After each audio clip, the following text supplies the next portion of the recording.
President Trump having been rushed off the stage after shots were fired at the Pennsylvania rally where he was speaking. To set the scene for everyone, the day started with the anticipation, the questions swirling about whether this might be the event where he announced his nominee for vice president. Obviously now the mood, the tone, the focus has shifted to this horrific act of political violence that unfolded at this Pennsylvania rally.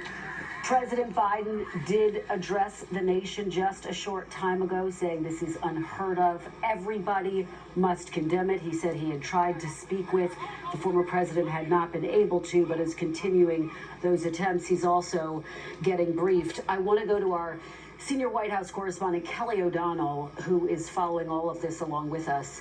Kelly, what's the latest there? Well, from the Biden White House perspective, this is a moment for trying to get information to the president. He, of course, is in charge of the Department of Justice and the Secret Service that are, of course, the agencies that will be working on this. There is always a careful separation between the executive and the law enforcement capabilities, but that's why the Biden White House has a critical role to play to provide the resources at the federal level to investigate this. The president indicated that he also recognizes that state and local officials are very much involved with this right now.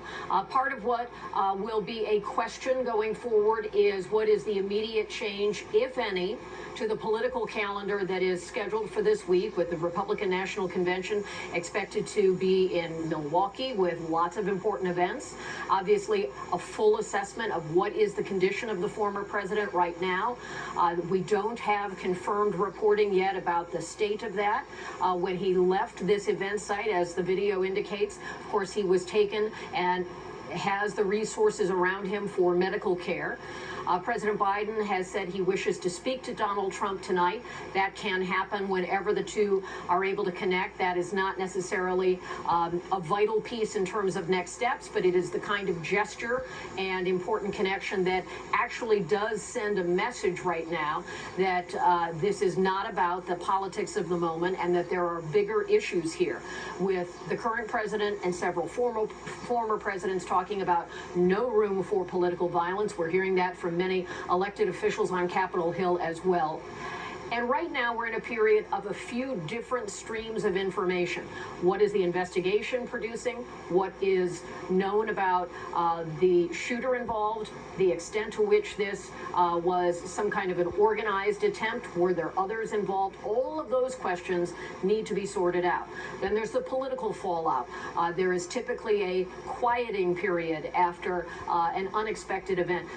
Normally in campaigns, that would be something far less graphic than this. It might be the death of a loved one in a campaign. It might be a car accident. We've seen all those iterations before, and there's typically a quieting period where both campaigns turn down the volume, everyone catches their breath before the rigor of a campaign resumes again. So this is a critical evening to gather facts, to get a sense of the scope of this, for direct communication between President Biden as a person and former President Donald Trump as a person, and not so much as candidates or in their office and former office.